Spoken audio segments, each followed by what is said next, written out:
Avez-vous déjà entendu parler de PyCaret? Est-ce que vous connaissez cette bibliothèque Python? Pour ma part, j'ai découvert cette bibliothèque il y a pas longtemps et j'ai donc voulu partager cela avec vous aujourd'hui dans cette nouvelle vidéo. PyCaret, qu'est-ce que c'est? Il s'agit d'une bibliothèque de machine learning qui est écrite en Python et qui est open source, qui permet d'automatiser les workflows de machine learning. C'est un outil d'apprentissage automatique et de gestion de modèles, donc de création et de gestion de modèles de bout en bout, qui accélère le cycle d'expérimentation de manière exponentielle et vous rend beaucoup plus productif. Donc en gros, PyCaret, c'est un outil low code. Vraiment, même si vous êtes débutant en machine learning, vous allez adorer utiliser PyCaret. Parce que PyCaret vous permet de faire des choses vraiment extraordinaires en peu de lignes de code. Ce que vous pouvez faire par exemple en scikit-learn en 30 lignes de code, avec PyCaret, vous pouvez le faire en moins de 10 lignes de code. C'est ce que j'ai remarqué lors de mon utilisation de PyCaret. Donc tenez-vous bien jusqu'à la fin de cette vidéo parce que dans cette vidéo, je vais vous présenter ce qu'est réellement PyCaret, pourquoi utiliser PyCaret, quelles sont les fonctionnalités de PyCaret. Donc, sans plus tarder, commençons par présenter le package en question. Donc, comme je le disais tantôt, PyKite, c'est une bibliothèque de machine learning. Il est open source, donc vous pouvez l'utiliser gratuitement. Vous pouvez même contribuer au projet. D'accord? Et la particularité de cette bibliothèque, c'est que c'est un outil low code. Il va vous permettre d'accélérer vos expérimentations machine learning. L'objectif principal de l'auteur de PyKite, c'est Moez Ali. C'est un ingénieur machine learning. Son objectif principal était de rendre l'apprentissage automatique accessible à tout le monde, que ce soit les professionnels, que ce soit les débutants. Donc avec PyCaret, vraiment, vous pouvez débuter en machine learning de manière sereine. Et l'auteur s'est beaucoup inspiré de la librairie Caret. Caret, pour ceux qui ne le savent pas, c'est une librairie de machine learning dans le langage de programmation R. Alors, pourquoi utiliser PyCaret? Deux raisons principales selon moi.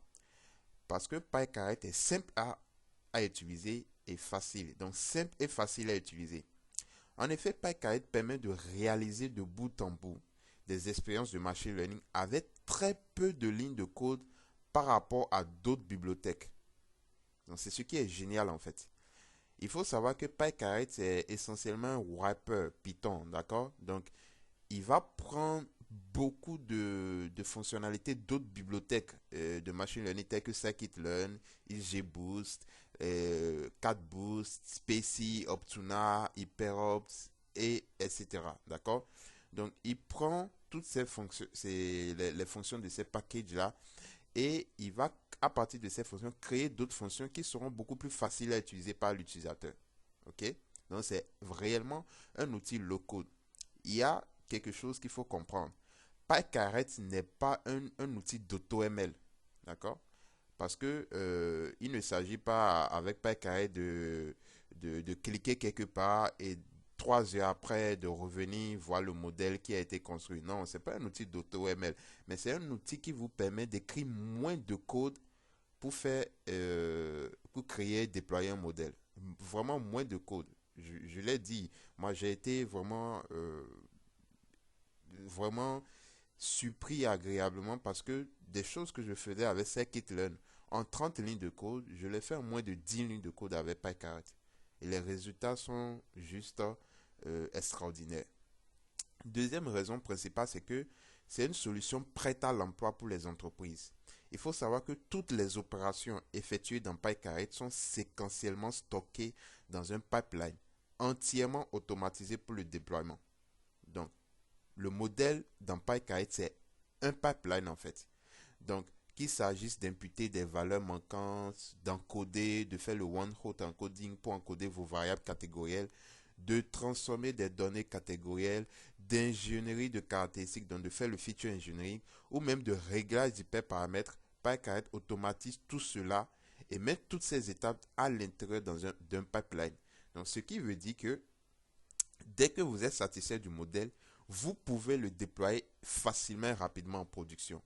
Puisque toutes les étapes sont stockées dans un pipeline, le déploiement est beaucoup plus facile. Et ça, franchement, ça fait une grande différence avec Scikit-learn. Dans Scikit-learn, c'est vous-même qui devez créer votre pipeline si vous désirez créer un pipeline. Alors que automatiquement dans PyCaret, le pipeline, il est créé automatiquement. Donc, dès que vous êtes satisfait d'un modèle, vous pouvez déjà le déployer rapidement en production. Et nous allons voir les fonctionnalités de PyCaret. PyCaret, il faut comprendre que il y a plusieurs modules dans PyCaret. D'accord? Vous avez les modules préparation de données, entraînement de modèles, réglage d'hyperparamètres, analyse et interprétabilité du modèle. Donc, quand on construit un modèle de machine learning, il faut l'analyser, il faut l'interpréter. Donc, il a des fonctions pour interpréter et même visualiser le modèle. Il y a la sélection de modèles et ce qui est aussi intéressant, c'est que avec PyCaret, vous pouvez traquer plusieurs artefacts d'un projet de machine learning, tels que les métriques, les paramètres, les hyperparamètres, plusieurs choses en même temps. Parce que PyCaret intègre MLflow. Et j'ai déjà fait une vidéo sur cette chaîne, plusieurs vidéos sur MLflow. Donc PyCaret intègre très bien MLflow. Donc avec seulement un seul argument, vous pouvez traquer toute une expérience machine learning. Donc, à part ces modules, il faut savoir que PyCaret supporte plusieurs tâches de machine learning, dont la classification, la régression, le clustering, la détection d'anomalies, le traitement du langage naturel et tout dernièrement, avec la dernière version, il y a la prévision de séries temporelles, ce qu'on appelle le forecasting. Donc franchement, tout ce qui se fait d'habitude en machine learning, vous pouvez le faire facilement avec PyCaret. Moi, j'ai trouvé que cette bibliothèque, elle est géniale et si vous la connaissez déjà, c'est bien de l'utiliser. Si vous ne la connaissez pas, je viens de vous montrer, je viens de vous la faire découvrir. N'hésitez pas à aller checker la documentation. Donc, je vous ai mis la documentation officielle de PyCaret où vous pouvez trouver des tutos, etc. Vous avez le site web de PyCaret, vous avez le répertoire GitHub même de tout le projet. Vous avez la chaîne YouTube de PyCaret, donc vous pouvez aller regarder. Donc, voilà ce que je tenais à vous dire au cours de cette vidéo. Si vous avez aimé ma présentation, mettez un pouce bleu, commentez.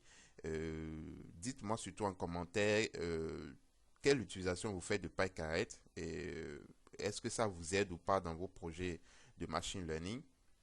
Je ferai une autre vidéo sur une démo de PyCaret. D'accord? Nous allons construire, évaluer et déployer des modèles de machine learning, que ce soit tâches de régression, tâches de classification. Et je ferai aussi même une application Streamlit qui sera basée sur PyCaret, qui permettra à l'utilisateur de charger les données et de créer son modèle et même d'enregistrer le modèle. D'accord? Donc, si vous voulez suivre toutes ces vidéos, si vous ne voulez rien rater, la seule chose, c'est de vous abonner, d'activer la cloche de notification afin d'être informé lorsque je publie de nouvelles vidéos. Merci d'avoir suivi cette vidéo et à bientôt.